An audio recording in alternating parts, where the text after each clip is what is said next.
Hello friends, welcome to vocab meme vocabulary course. मेरा नाम है अंशुल और आज के हमारे 5 वर्ड्स हैं emanate, evacuate, mutiny, curtail, bellwether. तो चलिए दोस्तों जल्दी से स्टार्ट करते हैं।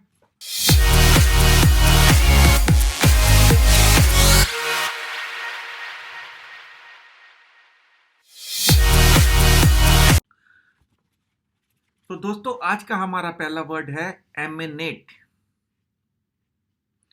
दोस्तों क्या होता है एमिनेट का मीनिंग? चलिए जल्दी से देख लेते हैं। एमिनेट का मतलब होता है emerge, originate, emit, come out या स्प्रेड होना।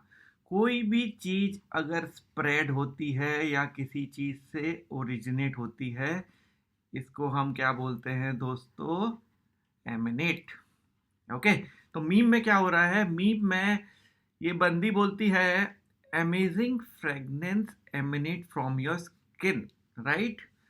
दोस्तों आप सभी ने एक्स का एड देखा होगा, राइट? उसमें क्या होता है, वो जो फ्रेगनेंस है वो बंदे से एमिनेट होती है, इमर्ज होती है, ओरिजिनेट होती है, वहाँ से स्प्रेड होना शुरू होती है, उसको हम बोलते हैं एमिनेट, राइट? हिंदी में इसको बोलते हैं निकलना या उत्पन्न होना। इसको एज अ वर्ब हम यूज कर सकते हैं, राइट? तो चलिए दोस्तों जल्दी से इसके यूसेज देख लेते हैं। बहुत ही सिंपल सा वर्ड है। Strange noises eminent from the dark, right? Deadly coronavirus emanated from China. Laughter emanated from my neighbor's home. Fear may emanate from recession. Ideas emanated from the small set of people sitting around Prime Minister. Right? तो इसको किसी भी तरीके से use कर सकते हैं। कोई अगर फ्रेगनेंस है या कोई नॉइज है या कोई फीलिंग है या कोई इमोशन है, कोई भी चीज ओरिजिनेट हो सकती है, उसको हम बोलते हैं eminent. Something originating from a source. तो दोस्तों जल्दी से चलते हैं हम आज अपने दूसरे वर्ड पे जो है इवैक्यूएट। तो दोस्तों इवैक्यूएट का मीनिंग होता है किसी डेंजर वाली प्लेस से उठा के किसी सेफ प्लेस पर रख देना। इसको हम बोलते हैं इवैक्यूएट। डेंजर से उठाया, सेफ में रख दिया, इसको बोलते हैं इवैक्यूएट। तो दोस्तों मीम में क्या हो रहा है? मीम में मोदी जी बोलते हैं भाई साइक्लोन आया है, let's evacuate 1 million people, right? अब ये जो लोग हैं ये समुद्र के किनारे रहते हैं, इनको इवैक्यूएट करना पड़ेगा टू अ सेफर प्लेस। इसको हम बोलते हैं evacuate. Move people from a danger location to a safer location, right? तो इवैक्यूएट को और भी तरीके से हम यूज कर सकते हैं। इवैक्यूएट का पहला मतलब हो गया डेंजर से उठा के सेफ में रखना, राइट? तो इसके 2-3 यूसेज देख लेते हैं। Almost 1 million being evacuated as cyclone Fani nears India, right? एक और यूसेज देखते हैं इसका। Properties were evacuated following the incident, right? Fire alarms forced staff to evacuate the building. जब फायर अलार्म बजे तो इट फोर्स द रेसिडेंट, जो भी वहां रह रहे थे, to evacuate the building, right? तो इवैक्यूएट का एक और मीनिंग होता है किसी भी चीज को खाली कर देना। पहला मतलब डेंजर वाली प्लेस से उठा के सेफ प्लेस पर रख दिया। सेकंड मतलब किसी भी चीज को खाली कर देना या एम्प्टी कर देना। मैं बोल सकता हूँ evacuate the bottle, right? Evacuate the bottle मतलब बॉटल को खाली कर देना। या evacuate the swimming pool, pool से पानी निकाल के बाहर कर देना, उसको भी मैं ऐसा इवैक्यूएट यूज कर सकता हूँ। तीसरी जगह दोस्तों इवैक्यूएट का जो यूज होता है वो होता है ट्रूप्स के साथ। अगर मान लो हमारी कोई आर्मी बॉर्डर पे लड़ रही है, राइट? वहां पे वेदर या कुछ, वहां पे वेदर खराब हो जाता है, तो उसको मैं बोल सकता हूँ इवैक्यूएट द ट्रूप्स, राइट? वहां से ट्रूप्स हटा के कहीं और शिफ्ट कर दिए, वो एरिया छोड़ दिया, उसके लिए भी मैं इवैक्यूएट वर्ड्स को यूज कर सकता हूँ। या फिर troops had to be evacuated from China's border, right? China के बॉर्डर से मुझे अपने ट्रूप्स इवैक्यूएट करने पड़े, राइट? चौथी जगह इवैक्यूएट का यूज होता है आपकी बॉडी से अगर कोई भी चीज को निकालना, उसको भी हम इवैक्यूएट कह सकते हैं। चार्ज और एक्सक्रीशन फ्रॉम योर बॉडी को भी हम इवैक्यूएट कह सकते हैं। इसका यूसेज देखते हैं। he may just have to evacuate his bladder and bowel in toilet, right? उसको अपना पेट खाली करना पड़ेगा, कोई भी चीज को अपनी बॉडी से निकालने को भी हम एज अ एवैक्यूएट यूज कर सकते हैं। तो दोस्तों ये होते हैं इसके 4 major usage. First is danger place से हटा के सेफ प्लेस पे रखना, राइट। सेकंड इज किसी भी चीज को खाली कर देना। थर्ड इज ट्रूप्स के साथ यूज करते हैं। और फोर्थ इज बॉडी में से किसी चीज को डिस्चार्ज करना हो तो उसको भी हम बोलते हैं इवैक्यूएट। याद रहेगा दोस्तों, याद रखिए साइक्लोन से, जब भी साइक्लोन आता है तो इवैक्यूएट वर्ड का ही यूज किया जाता है। आप कभी भी न्यूज देखना, अभी रिसेंटली साइक्लोन्स आए थे, वेस्ट बंगाल में साइक्लोन आया था, मुंबई में, महाराष्ट्र में साइक्लोन आया, तो इवैक्यूएट वर्ड का ही यूज होता है, राइट। साइक्लोन के साथ बहुत फ्रीक्वेंटली इस वर्ड का यूज किया जाता है। तो चलिए दोस्तों, हम चलते हैं अपने आज के तीसरे वर्ड पे, जो है म्यूटनी। म्यूटनी क्या होता है दोस्तों, इस मीम में समझते हैं क्या हो रहा है। ये सभी सेलर्स थे, इनने अपने कैप्टन के साथ बगावत कर ली, राइट। तो इस बगावत को हम बोलते हैं mutiny. Mutiny by sailors overthrow the captain of a ship, right, and open rebellion against the proper authorities. बगावत को हम बोलते हैं क्या दोस्तों, म्यूटनी।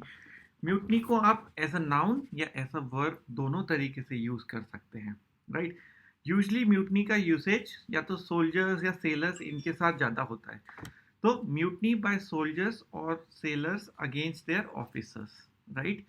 इनने क्या किया, इन्होंने अपना ग्रुप बनाया और अपने ही कैप्टन को बाहर फेंक दिया शिप से, राइट, जैक स्पैरो को बाहर फेंक दिया।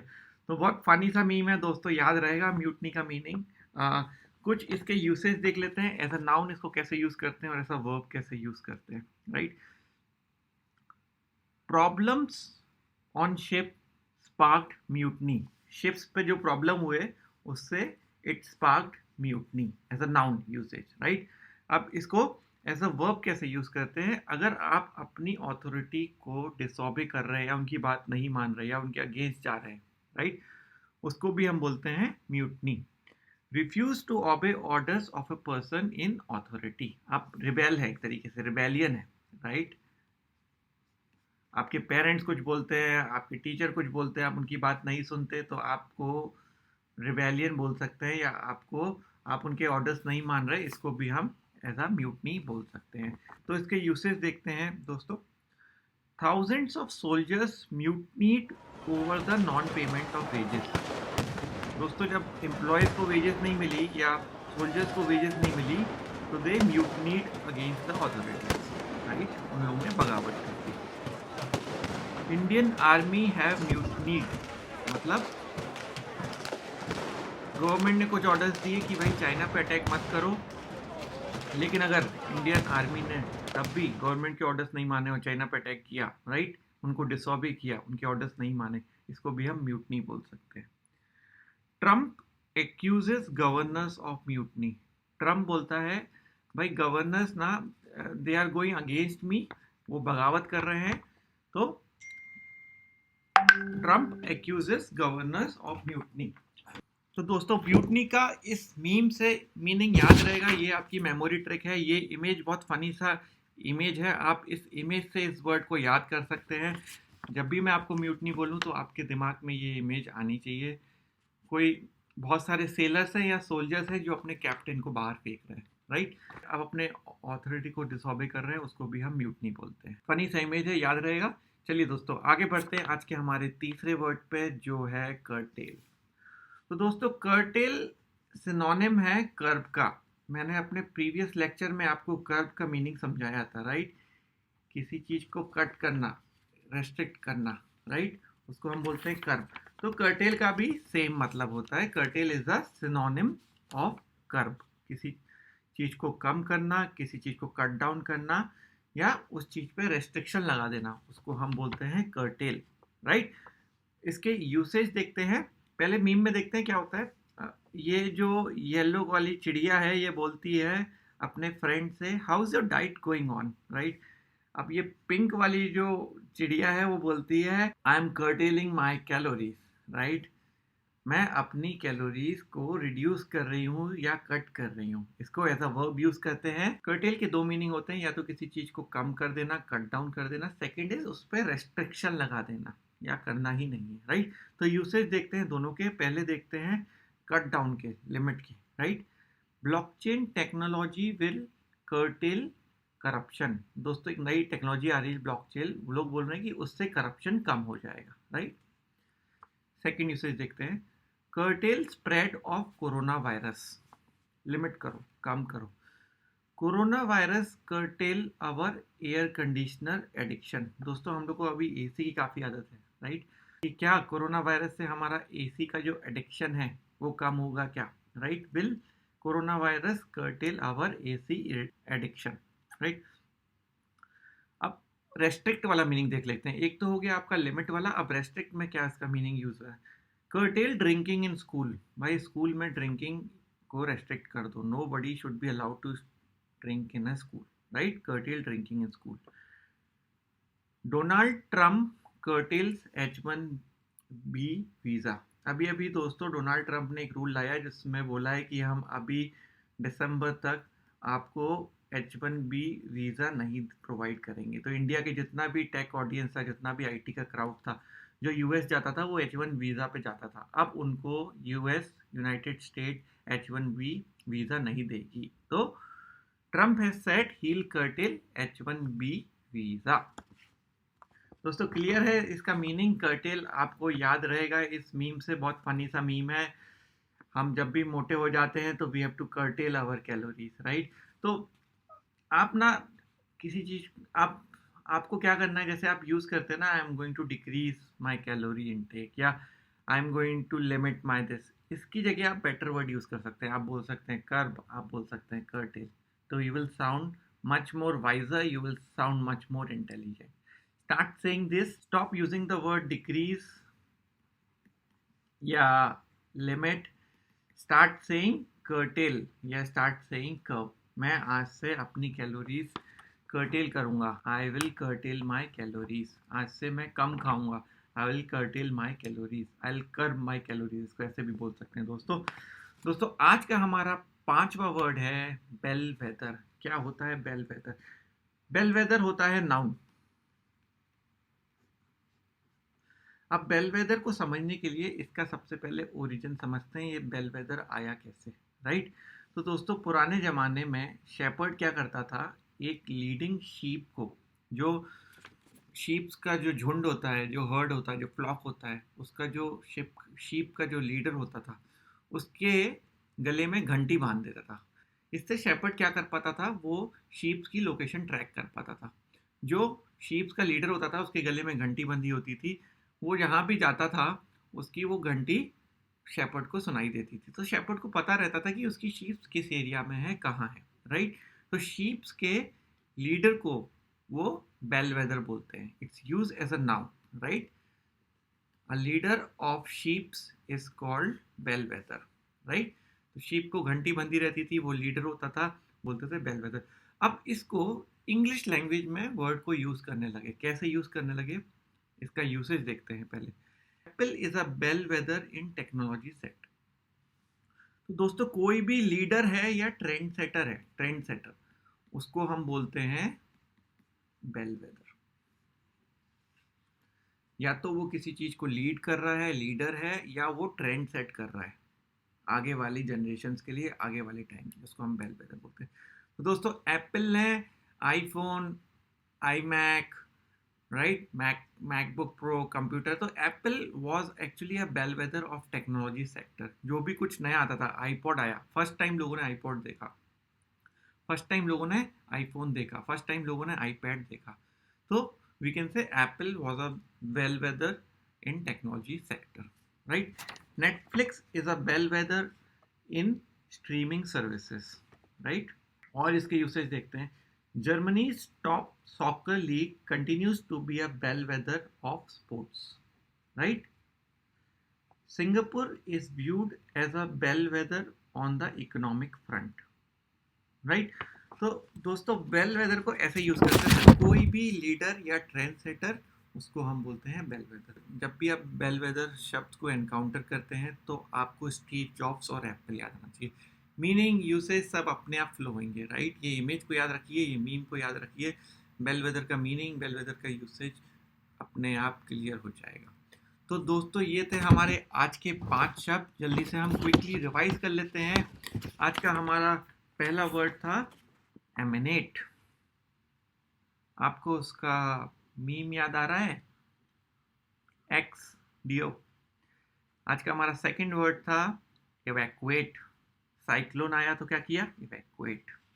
आज का हमारा तीसरा वर्ड था म्यूटनी। दोस्तों जैक स्पैरो को सेलर्स ने क्या किया था? उसके साथ म्यूटनी की थी, राइट। चौथा वर्ड था कर्टेल। दोस्तों मैं आप लॉकडाउन है, बहुत मोटे हो रहे हैं, राइट, तो you have to curtail your calories, right. Bellwether, Steve Jobs, iPhone, iPod, right. Bellwether of technology, a leader of technology. याद रहेंगे आज के 5 वर्ड। इस तरीके से आप वर्ड सीखेंगे तो बिल्कुल नहीं भूलेंगे। और दूसरा फ़ायदा जो इस चीज़ का है कि आप इन वर्ड्स को यूज़ कर पाएंगे। अगर आप अभी भी निमोनिक्स से सीख रहे हैं तो दोस्तों प्लीज़ बंद कर दीजिए। निमोनिक्स से हो सकता है आपको वर्ड्स के मीनिंग याद रहे, लेकिन आप उन वर्ड्स को डे टू डे लाइफ में कभी यूज़ नहीं कर पाएंगे। लेकिन इस तरीके से, जिस तरीके से मैं सिखाता हूँ, अगर उस तरीके से आप वोकेबलरी सीखेंगे तो आप उस वर्ड्स को स्पीकिंग डिक्शनरी में यूज़ कर पाएंगे। आप डे टू डे उन वर्ड्स को यूज़ भी कर पाएंगे। दोस्तों क्या फ़ायदा है वर्ड्स का मीनिंग पता होने का, लेकिन आप उनको यूज़ नहीं कर सकते, राइट। तो यूसेज बहुत इंपॉर्टेंट है। जब तक आप उन वर्ड्स को डे टू डे लाइफ में यूज़ नहीं करेंगे, कोई मतलब नहीं है वोकेबलरी इंक्रीज करने का। आपको वो words day to day life में यूज़ करना आना चाहिए। इसलिए मैं कह रहा हूँ निमोनिक से सीखेंगे तो भले ही आपको उनका मीनिंग याद हो जाएगा, लेकिन आप उनको कभी यूज़ नहीं कर पाएंगे। तो आप उनका यूसेज सीखिए। यूसेज कैसे किया जाता है, किन कंटेक्स्ट में उन वर्ड्स को यूज़ किया जाता है। तो अगर आप यूसेज सीख जाएंगे तो आप खुद उनको यूज़ करने लगेंगे, राइट। यही है वोकेबलरी सीखने का दोस्तों सही तरीका। तो दोस्तों आज आपका होमवर्क है, इन 5 वर्ड के सेंटेंस बना के मुझे कमेंट में लिखिए। मैं खुद इनको चेक करने वाला हूँ। अगर मैं लाइक करता हूँ तो इनका यूसेज सही है, और अगर मैं लाइक नहीं करता हूँ तो मैं इसका करेक्शन भी रिप्लाई में बताऊंगा कि क्या इसको आपने क्या गलती करी है या कैसे करेक्शन नहीं किया है। Thank you Saurabh, Suman and Shivam. All three of you are quite regular and they are posting also. तो मैं चाहता हूँ बाकी लोग भी पोस्ट करना चालू करें, बाकी से आपका ही भला होने वाला है, आप ही ज़्यादा सीखेंगे। तो थैंक यू दोस्तों, आज के लिए इतना ही। Please like, comment and share my video with your friends and download the Vocab Meme app. Add these word to your learn list. आज का आपका होमवर्क है, ये 5 वर्ड ऐप में सर्च कीजिए और इनको अपने लर्न लिस्ट में मूव कर दीजिए, राइट। Thank you.